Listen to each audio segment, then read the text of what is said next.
Alô aluno, alô aluna do Enem, meu nome é Angélica, sou professora de História e o tema da nossa aula de hoje é Reinos e Impérios Africanos.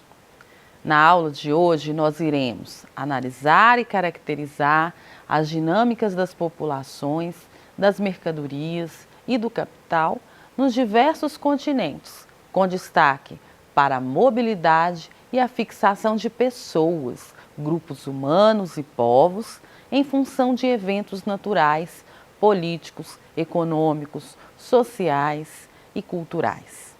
Bem, gente, hoje nós vamos falar sobre África, né? E quando nós falamos sobre África, nós já precisamos desconstruir. Olha a ideia de construir e desconstruir que nós falamos no primeiro dia de aula. Primeiro, desconstruir com o que, professora? Desconstruir ideias preconceituosas acerca do continente. As ideias de homogeneização, a tentativa de destacar algumas características desse continente como se fosse a totalidade, como se elas estivessem permeando ali todo o universo do continente africano. Essa visão equivocada de que a África é sinônimo de miséria, que é sinônimo de guerras, que é sinônimo de fome. Então, a primeira coisa que nós temos que ter em mente ao iniciar o estudo da África é desconstruir essa ideia de que essas características pertencem e são identificadas em todo o continente. Temos que ter em mente o que, então, professora? Que existe uma diversidade econômica, uma diversidade política, uma diversidade cultural, religiosa, social. Então, a gente precisa compreender a África nessas suas diferenças. Estamos entendidos? Para iniciar o nosso debate, eu trago para vocês aqui uma citação de um contexto de Copa do Mundo. A Copa do Mundo da África do Sul, que ocorreu lá na África do Sul em 2010. E nesse mesmo contexto, ocorreu ali dentro da África, mais precisamente em Angola, alguns atentados. E o mundo ficou assim, e agora? A Copa do Mundo vai acontecer lá? Será que tem problema? Será que isso quer dizer alguma coisa negativa?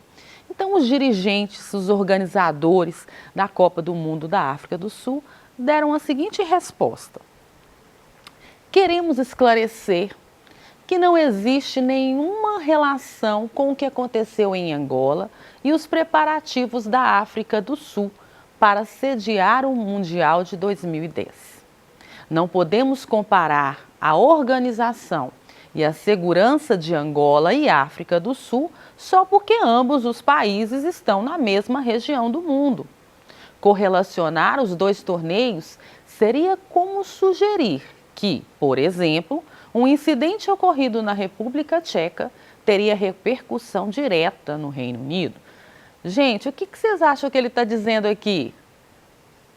Pois é, acertou se você pensou, né, se você aí verbalizou que não podemos comparar, que é o que eles estão dizendo, Angola com a África do Sul, porque são distintos contextos, distintas histórias. E da mesma maneira, na mesma pegada, a gente tem que estudar a África, né? Entendendo como diversa, entendendo como cada região ali ela vai se comportar do ponto de vista político, do ponto de vista econômico, social, historicamente falando.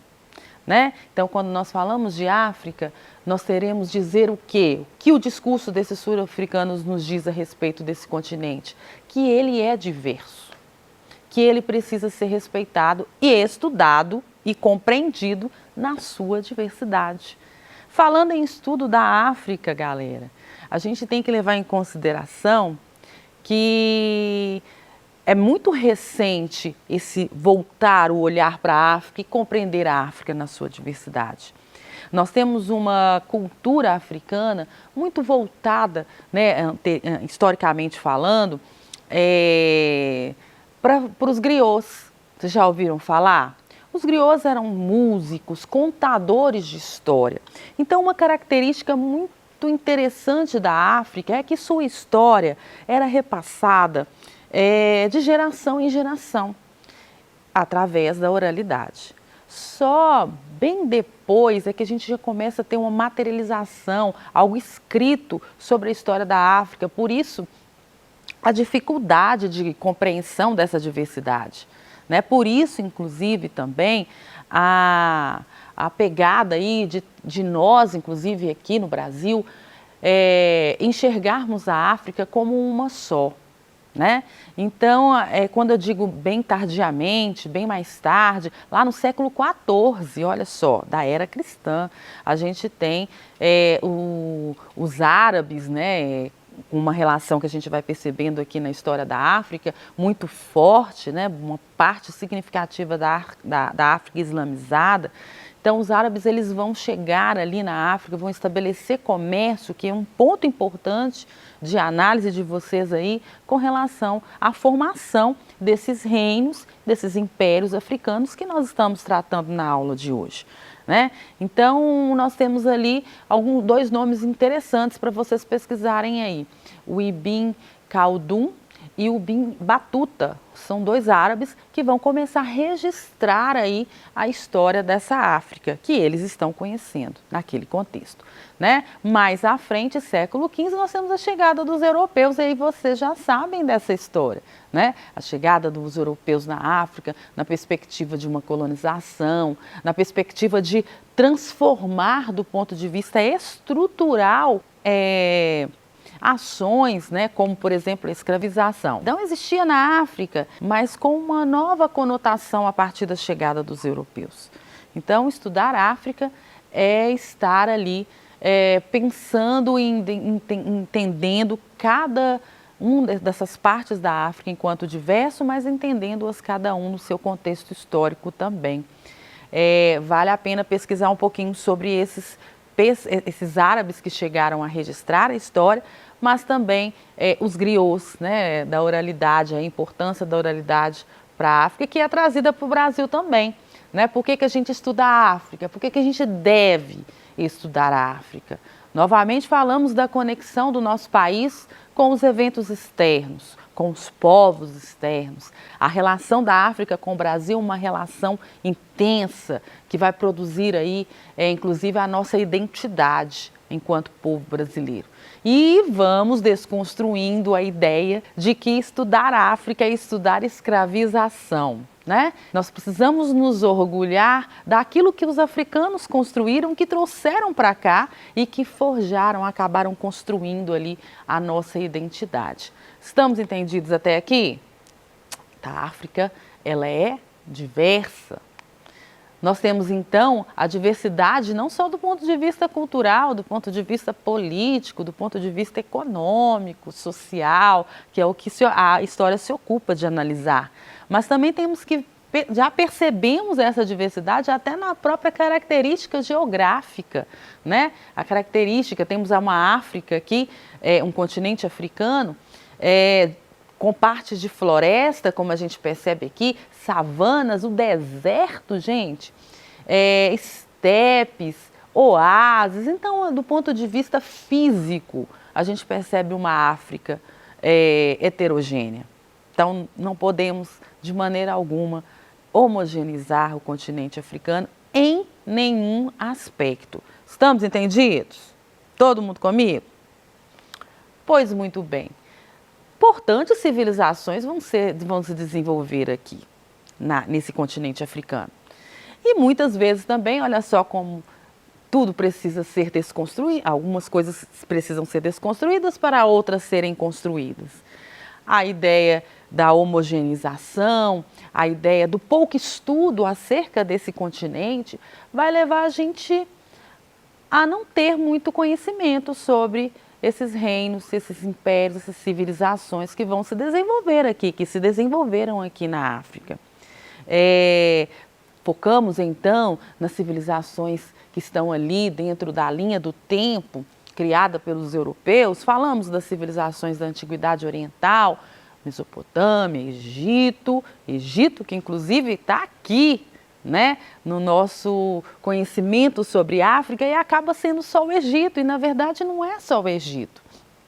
Assim como falamos das outras civilizações da Antiguidade Clássica, mas esquecemos que civilizações importantes aqui, impérios riquíssimos, inclusive, vão se desenvolver aqui no continente africano. Estamos entendidos? Nós temos aqui, inclusive, um mapinha que eu trago para vocês, em que esses impérios, reinos, impérios, eles estão destacados ali, né? E ali a influência islâmica muito forte dentro desse contexto. Nós temos, inclusive, dentro desse mapa, a gente tem uma região específica, muito importante de ser estudada aí por vocês, que é a região do que a gente chama de Sahel, né? É uma região em que nós vamos ter uma intensa troca econômica, né, de produtos ali, o enriquecimento e a formação de importantes reinos e impérios, como, por exemplo, Mali, Gana, Songhai. Olha só o Songhai ali, construiu um verdadeiro império. Às custas de quais produtos, professora? Quais são os produtos que vão ali, de fato, transformar a história desses reinos ali e que eles vão enriquecer e vão se transformar, inclusive, em impérios, como a gente está vendo do Songhai? A gente está falando do ouro, a gente está falando do marfim, a gente está falando do sal. Nessa época, inclusive, do poderio desses grandes reinos e impérios, nós vamos ter ali o sal como um produto importantíssimo, que inclusive os soldados eram pagos com sal. E ao longo do tempo, essa palavra, né, o sal, ele foi se transformando, né, chegando na nossa sociedade como salário. Olha só, vocês já imaginaram aí, já pensaram que a palavra salário vem de sal? E dada a importância que esse produto tinha dentro desse contexto, e a África como protagonista né, da utilização e da venda, da comercialização desse produto. Nós temos aqui, quando nós falamos em reinos ricos, ricos mesmo, gente, ao ponto de a gente ter aí um importante líder, né, Mansa Musa, do reino Mali, que o cara ele vai ser tão rico, mas tão rico, mas tão rico, que, né, que ele fez uma certa vez? Ele foi em Meca, na capital, né, na cidade mais importante no mundo árabe, e comprou praticamente a cidade inteira. Imaginem vocês, né? Olha o cara, o cacife do cara, vai chegar a comprar praticamente a cidade toda e vai deixar a cidade praticamente numa inflação de tamanho foi a importância da passagem dele em termos comerciais.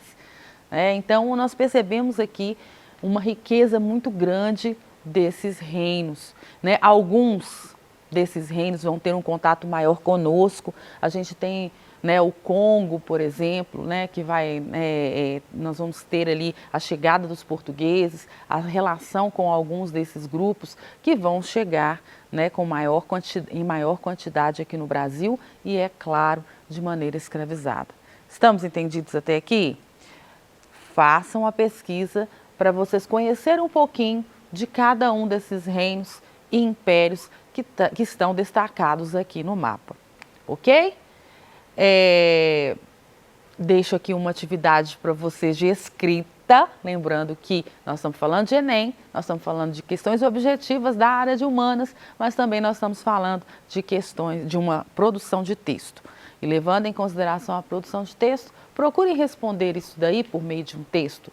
Produza um texto procurando argumentar acerca da seguinte afirmação: o continente africano foi marcado ao longo de sua história pela diversidade étnica e geográfica. Vamos argumentar sobre isso? Uma coisa muito importante que eu preciso registrar aqui também é a importância dos rios, hein? Façam uma pesquisa aí para vocês perceberem como que esses rios serão importantes do ponto de vista da conexão entre esses diferentes locais dentro da África, como o rio Níger, o rio Zambeze, o rio Nilo. Olha só a importância do rio Nilo para o Egito também, né?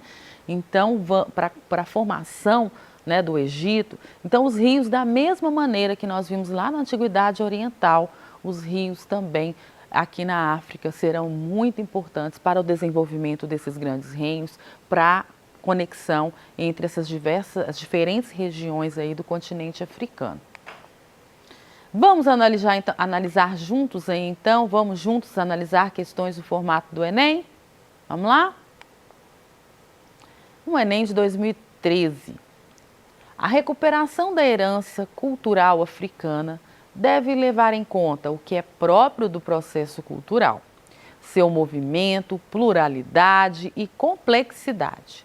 Não se trata, portanto, do resgate ingênuo do passado, nem do seu cultivo nostálgico, mas de procurar perceber o próprio rosto cultural brasileiro.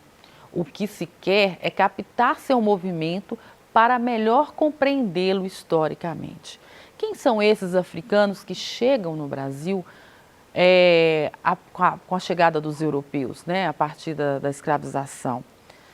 Precisamos desconstruir a ideia de que a África ela deve ser entendida apenas do ponto de vista da perspectiva da escravidão. Precisamos compreender quem são esses que muitas vezes, quando o seu professor de história falou, chegaram reis e rainhas africanos aqui escravizados no Brasil. De onde eles vieram? Né? A que reino eles pertenciam? Qual a conexão desses vários reinos com outros lugares do mundo? Para que a gente possa sair um pouquinho desse olhar eurocêntrico e perceber, né, as contribuições, né, e as dinâmicas comerciais de circulação de mercadorias cobradas nas habilidades com diferentes lugares do mundo. Estamos entendidos? Continuando aqui. Com base no texto, a análise de manifestações culturais de origem africana, como a capoeira ou o candomblé, deve considerar que elas, letra A, permanecem como reprodução dos valores e costumes africanos, letra B, perderam a relação com seu passado histórico, letra C, derivam da interação entre valores africanos e a experiência histórica brasileira, letra D, contribuem para o distanciamento cultural entre negros e brancos no Brasil atual. E, por fim, a letra E, demonstram a maior complexidade cultural dos africanos em relação aos europeus. Essa questão, então, ela está buscando mostrar para a gente essa conexão, né, entre África e Brasil, só que a partir de uma perspectiva diferente da escravidão, né? Trazendo, então, qual a alternativa correta? Derivam da interação entre valores africanos e a experiência histórica brasileira, demonstrando para a gente que existe uma mistura ali, né, entre aquilo que estava sendo construído no Brasil e com os diversos povos que vieram no processo de colonização, e também associado a essa África que chegava, né? Essa África que vem com valores distintos e que vem contribuir para a formação da identidade brasileira. Estudar a África, galera, então, é perceber, quando a gente estuda os reinos, como por exemplo lá da região do Sahel, né, do Sahel, o Mali, Gana, Songhai, perceber a riqueza desses lugares, perceber como que o comércio será intensificado e como que o islamismo ele vai construir ali uma raiz em várias partes do continente africano. Mas é importante que a gente saiba também que essa globalização, vamos dizer assim, essa conexão com diferentes lugares para além da África, vai mudar não somente a África, vai mudar também os locais nos quais a África ela vai chegar. Então, eu deixo aqui para vocês mais algumas questões para que vocês possam aprofundar um pouquinho nesse mundo africano, nessa diversidade africana, que vem aí contribuir para que a gente não só responda às questões do Enem, que a gente produza um texto associado a essa temática no Enem, mas para que a gente também passe a valorizar, né, a África, as contribuições da África para a nossa identidade. No mais, um grande abraço para vocês e até a próxima aula.